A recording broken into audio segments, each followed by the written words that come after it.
करने के बाद मैं कुछ यात्रा की प्रस्तावना के बाद आपके सामने थोड़ी सी बात रखता हूं। देश की स्वाधीनता के समय कल्पना भी नहीं थी हमारे देश के अंदर इस गोवंश का संरक्षण नहीं होगा। श्रद्धेय महात्मा गांधी जी ने कहा था कि मेरे भारत के अंदर ग्राम स्वराज्य गोवंश के द्वारा ही आ सकता है। दो बार एक बहुत बड़े जागरण देश के अंदर हुए। 1952 के अंदर 2.25 करोड़ से अधिक हस्ताक्षर संग्रह हुए। 1966 के अंदर दिल्ली के अंदर एक विराट सभा के अंदर देश भर के संतों ने एक बहुत बड़ा आयोजन किया था। परिणाम तो है देश भर के अंदर उसका परिणाम भी हुआ। जम्मू कश्मीर के अंदर सबसे सख्त कानून है, अगर गोवंश का कोई वध करेगा तो उसको 10 वर्ष की कानूनन सजा है। हमारा ये भारत सुख समृद्ध शांति से परिपूर्ण क्यों था? जितनी भारत की आबादी थी उससे लगभग 1.25 गुना गोवंश, ये 40 करोड़ गोवंश पशुधन हमारे पास था। इसलिए हमारे पास समृद्धि थी, शांति थी। आज कैसा हो गया? इस स्वाधीनता के पश्चात के भारत के अंदर आज गोवंश केवल 8 करोड़ है। उसमें 2 करोड़ के आसपास तो जर्सी नस्ल का उसको क्या कहा जाए, संज्ञा देना भी ठीक नहीं। इस प्रकार का पशुधन हमारे देश के अंदर केवल बचा है। हम गौ माता की जय जयकार करते हैं। श्रद्धेय शंकराचार्य जी, बड़े बड़े संत महंत, इस प्रकार के सब लोग अपने सब निश्चित क्रम को छोड़कर इस महाअभियान के अंदर कूद पड़े हैं। संत रामदेव जी के गुरु आचार्य बलदेव जी हरियाणा के अंदर संपूर्ण यात्रा के अंदर सक्रियता के साथ जगह थे और बड़ा जन आंदोलन हरियाणा के अंदर दिखाई दिया। हे परम पूज्य गौ माता, आप ममतामयी, सभी लोग बोलेंगे, आवाज बहुत कम लोगों की आ रही है। अगर आप वहां से जोर से बोलेंगे तो मुझे भी सुनाई पड़ेगा, मंच को भी सुनाई पड़ेगा। फिर से बोलिए, हे परम पूज्य गौ माता, हे परम पूज्य गौ माता, आप ममतामयी करुणामयी माँ है, करुणामयी माँ है। आप सभी कामनाओं की पूर्ति करने वाली कामधेनु है। कामधेनु है। आप पवित्र तीर्थ स्वरूपा हैं। आप और सिद्धि की देवी हैं। सर्व रोग निवारिणी, आरोग्य दात्री, धनवंतरी रूपा है आप। धनवंतरी रूपा है आप। जैविक कृषि के रूप में, भाई माइक वाले भैया या तो बोलो या तो बंद करो, क्योंकि मुझे दिक्कत होती है, आपको सुनकर ही मैं आगे बढ़ता हूं। इसलिए आप सब लोग सावधान होकर एक स्वर में बोले, जैविक कृषि के रूप में समृद्धि धन देवी है आप।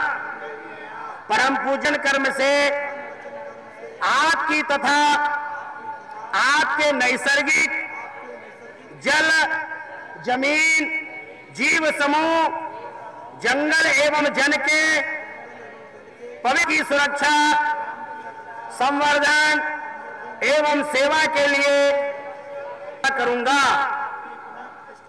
मेरा ग्राम मेरा तीर्थ बने, इसके लिए ग्राम की प्राचीन धरोहर को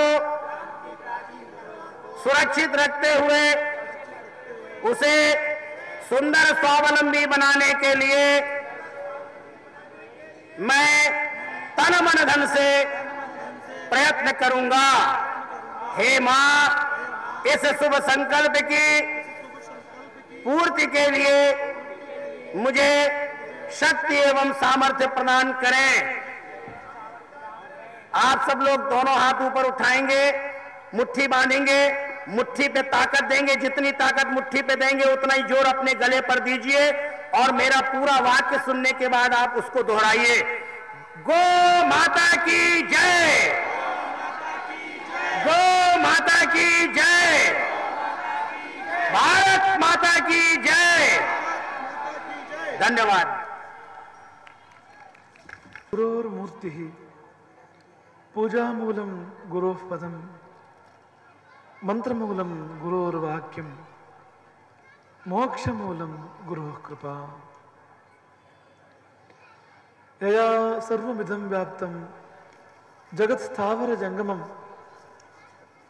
तां धेनुं शिरसा वंदे भूतभव्यस्य मातरम्।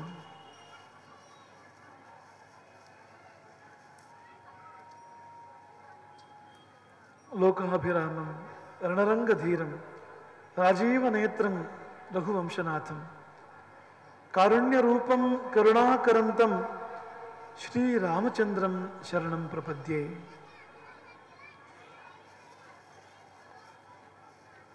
श्री शंकराचार्य परंपरायां समः सदा स्वात्मनि संस्थितानां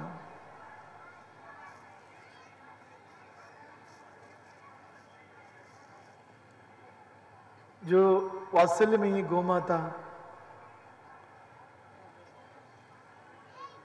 जो दिव्य नंदी हमारे सामने उपस्थित है, हमारे भीतर भी विराजमान है, जो संपूर्ण संसार की आत्मा है, जिनके बिना हम नहीं बच सकते, जो इस देश का जान है, ऐसी गौ माता और परम पिता नंदी के चरणों में अनंत प्रणाम समर्पण करते हैं। हम देख रहे थे, हमारे सामने गौ माता है, बछड़ा भी है साथ में। वो दोनों के बीच में जो दिव्य संवाद चल रहा था, प्रेम विनिमय चल रहा था, हम अभिभूत होकर देख रहे थे। हमें लग रहा था कि हम कैसे हैं मनुष्य, दोनों के बीच में आए हैं। जब बछड़ा पैदा होता है, मनुष्य मां को बछड़ा से अलग कर देता है। दूध जो उनका होता है वो हम पी लेते हैं। जैसे वो बढ़ता है, बंधन भी बढ़ता है, साथ साथ हम बांध लेते हैं। स्वतंत्र घूमना संभव नहीं है, स्वतंत्र अपने इच्छा से आहार लेना संभव नहीं है। हम जो देते हैं वो खाना, हम जब देते हैं तब खाना, ऐसी स्थिति। हम बछड़ा के बारे में, बछड़े के बारे में सोच रहे थे। जब वो यौवन में आते हैं, हम क्या करते हैं? कृत्रिम गर्भाधान। हमारे सरकार, हमारा वैज्ञानिक, पता नहीं कैसे बुद्धि दिया भगवान ने इनको। उन्होंने हमको कहा कि हमारे नस्ल, हमारी प्रजातियां अच्छे नहीं है,